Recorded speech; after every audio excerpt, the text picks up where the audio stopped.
Hi, this is Alessio. Hope you're well. Welcome to another update, lockdown edition. And in this video, I'm going to show you something very interesting on this chart behind me, which, by the way, I'm going to show you a pattern that is guaranteed to happen on the markets. That's coming up in a few minutes. Before I go into that, though, first of all, I hope that you're all keeping healthy and safe, and I hope all your family are well and good as well. As I mentioned in my previous video, I'm not watching any news, but I am watching comedies like Laurel and Hardy. So, I mean, honestly, guys, what is the point of watching, well, this is one of my favorite bits in Laurel and Hardy. What is the point of watching, news, just getting depressed and more, scared of the markets, when in fact, you should be keeping up your spirits and be feeling happy. And I would say laughter is the best medicine, guys. And that's why I watch Laurel and Hardy.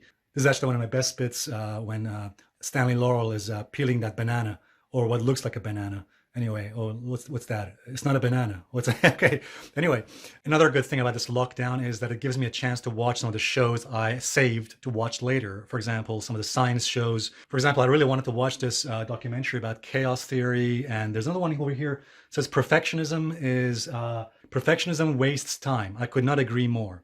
There's also a really good documentary, or I think it's about a very short documentary here on many worlds, the multiverse sort of theory, which is very fascinating and interesting, especially to me. All right, guys, let's get back to our chart. This is the chart I want to show you here. This is the chart of the S&P 500. And it's actually a very important one I want to show you here because there's a pattern here on this chart that is almost guaranteed to repeat itself, guaranteed to happen in the very near future. So as you've seen, the stock markets have been dropping over the last few weeks. The month of March, probably one of the worst periods for the stock market, which some have compared to the 1929 Wall Street crash.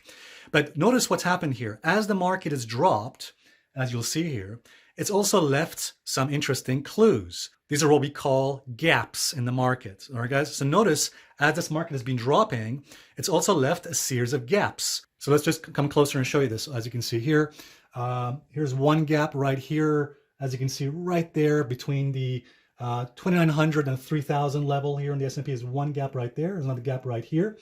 There's another gap right here about the 2,700, 2,800 levels here, as you can see. That gap has not yet been filled, by the way. There's a gap right here, very obvious gap about the 3,300 level right there, as you can see. That gap has also not yet been filled. So there are several gaps, as you can see here, guys. There's several gaps on the chart, the S&P, that have not been filled. And again, these are the more sort of immediate ones right here, the more immediate ones about the 2,700 to the 2,900 and the 3,000 levels on the S&P. These gaps have been left unfilled. And by the way, these are what we call gap downs, all right, guys, gap downs. A gap down usually forms when a market is declining. However, look over here, this is a gap up. So this over here, the one that formed very recently in the month of March, it's about a 2,300 level here on the S&P. That's a gap up.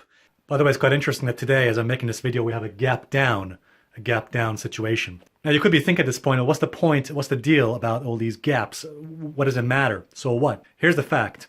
In the entire history of the stock market, there has never been a gap down that has been left unfilled.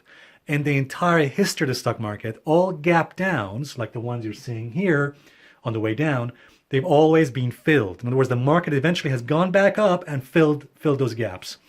So that's essentially what we mean by gap fill.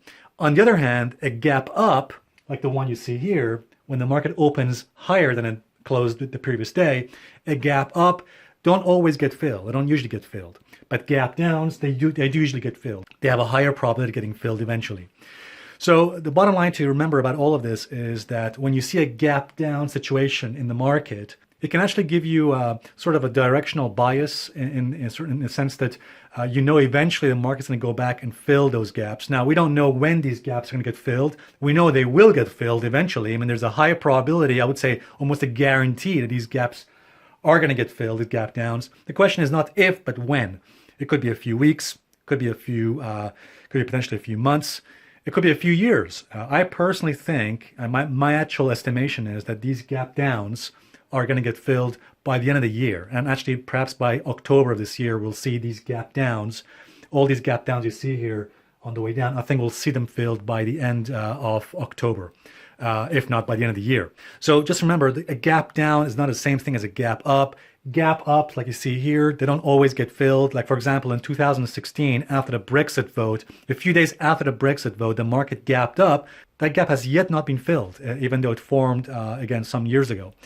And again, the bottom line to actually appreciate about all of this is that when you see gaps like this forming on the chart, mark them on the chart, because eventually when the market comes close, to those gaps, it could go back and actually fill those gaps. By the way, one important thing to mention is this: not all gaps across all markets are equal. A lot of people think that gaps on the stock market are the same thing as gaps on Bitcoin or individual stocks. Not true. Gaps on the stock markets, especially on the indices like the S&P and the Dow, they have a much higher probability of filling than gaps on Bitcoin or individual stocks. They're not all equal. So this is a mistake a lot of people make. They assume, I see a lot of people making this mistake. They think that a gap on a Bitcoin chart has about the same probability of filling as a gap on the S&P chart. Not true. Same thing goes with gaps on stock charts.